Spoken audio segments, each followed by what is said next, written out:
is funny and weird, isn't it?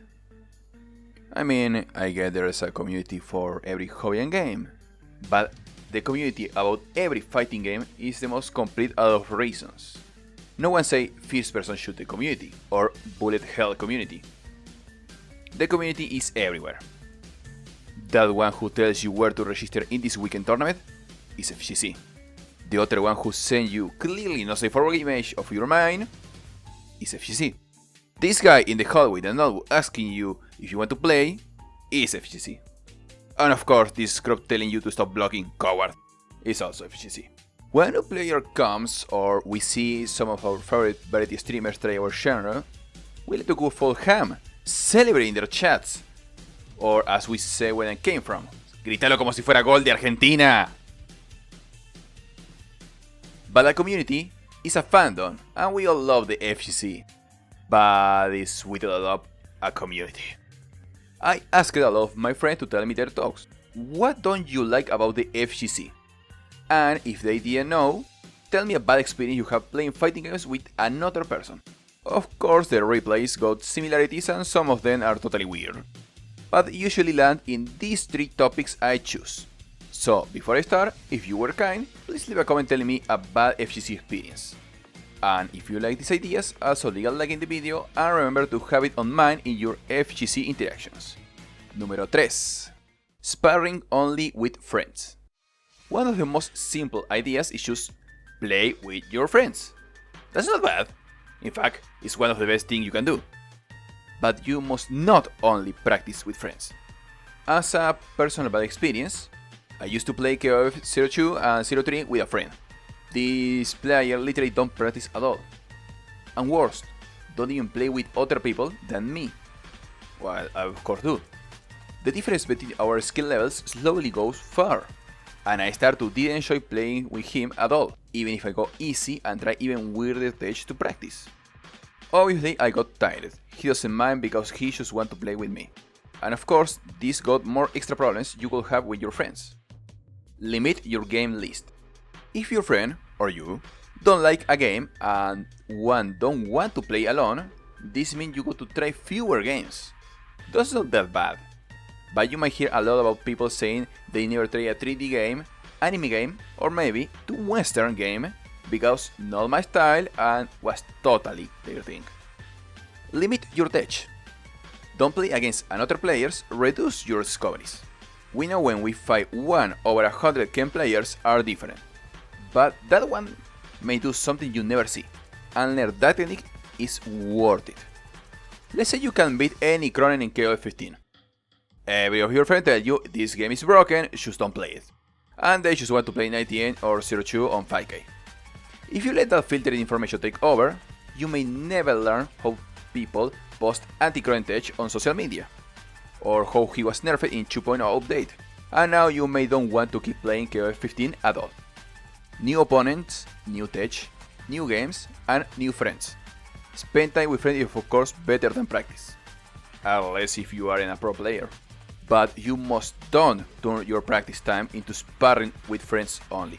Bad information can make you lose opportunities and the chance of discovering new things you can enjoy. No filtered information can be hard to understand.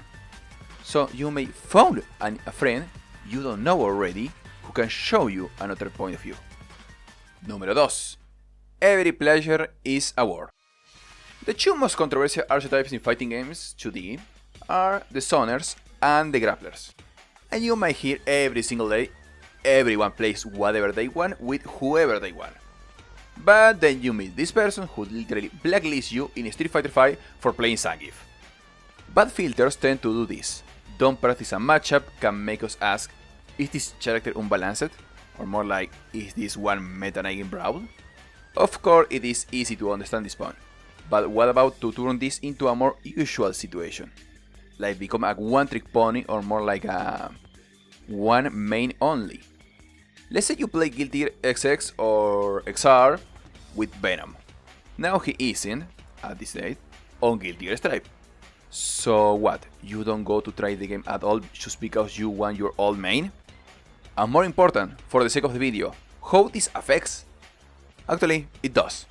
You don't want to play Stripe because there's no Venom at the moment. Okay, Some people by this argument, my man is not here, can totally add to the sentence, this game is trash. But they didn't try Gold Lewis, Hepe Chaos, Giovanna, Nagoriyuki, or even their reworked characters like Round Lethal or Shaq O. Teaching with example is crucial to make other players feel invited. You don't have to like every game, but actually accept every game and not just say you do it. Don't worry, you can, I'm sure. My main in Street Fighter 4 is DiCapri. Do you think she comes back in Street Fighter 6? This also applies to strategy. In the Orlight 6, one of my game plans with my main, Rose, is to start walking away to the opponent to lure them to attack me since I need a moment to turn and block. Or just spam out. Is this bad? I'm a villain? Can't I play like this? Of course I can. It's just my strategy to make my opponent lose their focus and rush me, while I'm using a high defensive character. The same happens with zoners keeping you the whole screen away, or grapplers trying to get you into that one grab over and over again. And it is our fault, of course, if we keep falling for that. If someone spam out, we're spamming a mistake. That led us to the final point. Número 1. Victory above all. Nobody likes to lose. It's simple, it's a game. Win is the objective. If the game is whoever dies first win, you are going to jump into an active volcano before a Mishima touches you. But at the end of the day, it is just a game. This led me to some nasty situations not only in fighting games, but FGC loves to say fighting games are the hardest genres and blah blah blah blah blah. Yeah, no. Just need to practice and get used to the controls. Want to suffer? Try Darkest Dungeon. This is me with almost 350 hours in Dragon Ball FighterZ. And this is my friend who asked me to play because he just bought the game. I can totally kill him with one hand. Now there are some chances from here. Go full tryhard because I respect my opponent and I'm not going to go easy. This usually makes sense with random people, but we know sometimes it's just an unfair fight. You don't need to body the head of your friend with your fist to make a point, because you can go easy, that's just wrong. Of course, go easy and sit back is annoying sometimes, but this is an even more situational thing. So what do? Go back to point 2.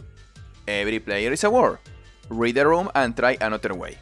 If this person is learning, let's be honest in a point. There's no reward to win 100-0, so no use in winning. I personally play Apex Legends. In this game winning can be very hard since you need to survive a lot, but I also play a lot, and I'm Platinum. Do you think my friends can handle the speed of my matches? Even if I go totally slow and support them, probably no. Learn multiplayer games means you're going to lose. A lot. Lose is usually less fun than win, and of course that makes us sad in some point, because we aren't good enough, and send us back to the comfort zone when we already are good. This doesn't mean this person is not mentally ready to play competitive type games. Okay, actually it does, but they're going to learn how to be ready. You only lose if you have something to win. Being good, decent at fighting games means you practice a lot of them. Can read the situation. Everything makes sense, blah blah blah. But even for your victory must not be above all. Practice new strategies, combos and character with real people doesn't mean you aren't getting better because you don't win at all. In fact, you got this new combo with your main. You try it in training and do more damage, or carry your opponent to the corner, or something cool. But learn to use it in a real match means practice. And if you never properly land in a match, you may come back to your usual combo because that never fails. That's a thing in a tournament. But you want to learn your new combo because, do the thing, you may win some games. But when someone knows how to stop that tech, then you know you will be in trouble. Victory and lose may help to say how good you are, but that doesn't mean you keep that 51% win ratio in everything and especially against everyone. And there's no difference between someone going back to play Yu-Gi-Oh because losing stressed them out and you are going back to 0-2 because you don't understand 15.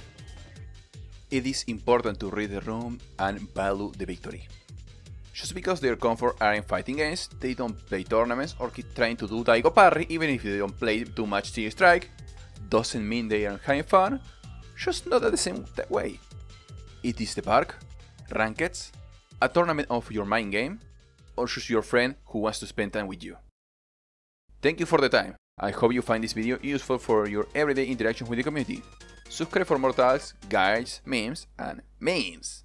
and we see each other here or on the next stream. Hasta luego.